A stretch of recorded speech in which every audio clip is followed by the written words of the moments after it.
Hello, moi c'est Blaise Febvry et je viens de terminer ma première année en réalisation audiovisuelle à l'IFAPME de Mons. Et je voulais te faire un retour là-dessus. Je vais aborder différents points, les infos pratiques, en quoi consiste la formation, les débouchés, les contenus de la formation, les avantages. Infos pratiques. Le bâtiment de la formation se situe à Mons. C'est très accessible en transport en commun et même à pied. Par rapport au prix, moi j'ai payé 350 €. Les cours se déroulent une fois par semaine. En première année, c'est les mercredis, de 8h30 à 16h30. Et je sais qu'en deuxième année, c'est les jeudis. Et en troisième année, c'est les vendredis. Et je trouve qu'une fois par semaine, ça va parce qu'on peut faire des projets à côté. Comment se déroulent les examens? Eh bien, c'est très simple. Dans la cotation, il y a des travaux pratiques et il y a les examens écrits. Donc en général, si vous venez régulièrement en cours, ça devrait aller. Et en plus, c'est pas compliqué. Première année, on doit faire un stage d'observation de 40 heures. En deuxième année, on doit faire un stage de 250 heures. Et en troisième année, aussi un stage de 250 heures. En première année, franchement, c'est chill. 40 heures d'observation, c'est rien du tout. Par contre, ce qui est compliqué, c'est vraiment de trouver un lieu de stage. Il faut savoir que c'est la période où tous les étudiants d'autres écoles, d'autres options cherchent aussi un stage.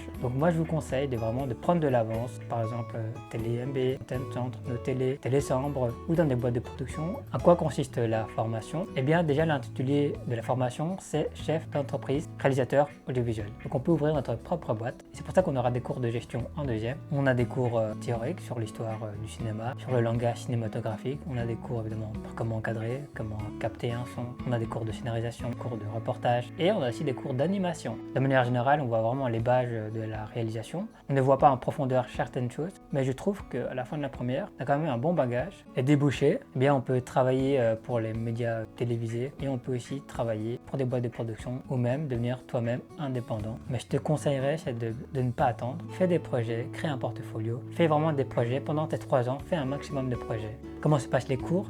On a eu un cours théorique sur l'histoire du cinéma, sur le langage cinématographique, quoi une échelle de plan, c'est quoi les valeurs de plan, comment régler une caméra, comment bien exposer, c'est quoi la profondeur de champ, comment la composition et le cadrage va influencer sur le ressenti d'un personnage. On a analysé des extraits de films, quels sont les éléments qui composent une photo, par rapport au son, quels sont les différents types de micros, quelles sont les directivités d'un micro, quel micro on va utiliser dans quel cas. Pour le son, on a appris à travailler le son avec un logiciel de montage comme Reaper. Pour le montage, on a appris à utiliser Adobe Premiere Pro, on a analysé des reportages. On a un cours d'animation et d'ailleurs on a dû faire aussi un clip d'animation. On a fait pas mal d'exercices pratiques. On a eu un exercice sur les raccords, on a eu un exercice sur la lumière que j'ai trouvé très intéressant parce que par rapport à la manière dont tu vas éclairer une scène, éclairer un visage, eh bien l'émotion ne sera pas la même. On a eu des exercices de captation son, capter le son par exemple d'une personne qui parle à différents endroits, souvent à différentes distances de la personne, à différents angles de la personne.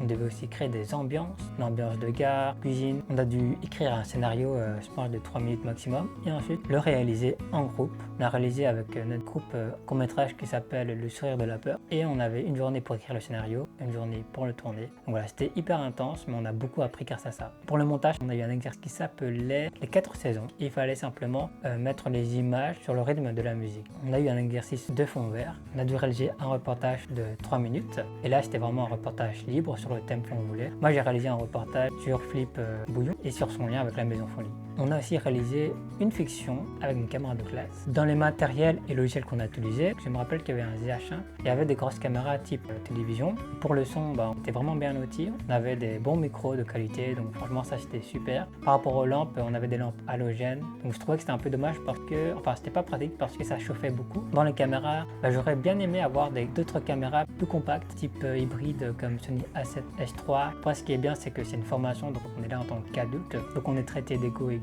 Par rapport à l'ambiance, finalement, je me suis fait quand même de bons contacts. J'ai découvert des chouettes personnes. J'ai d'ailleurs continué à faire des projets avec certaines personnes en dehors de la formation. Par rapport à l'infrastructure, il y a des choses à dire. Déjà, la cafétéria, elle est trop petite et il n'y a pas assez de tables, il n'y a pas assez de chaises pour tout le monde. Il y a aussi un petit problème. Dans une classe, on n'a qu'une seule prise.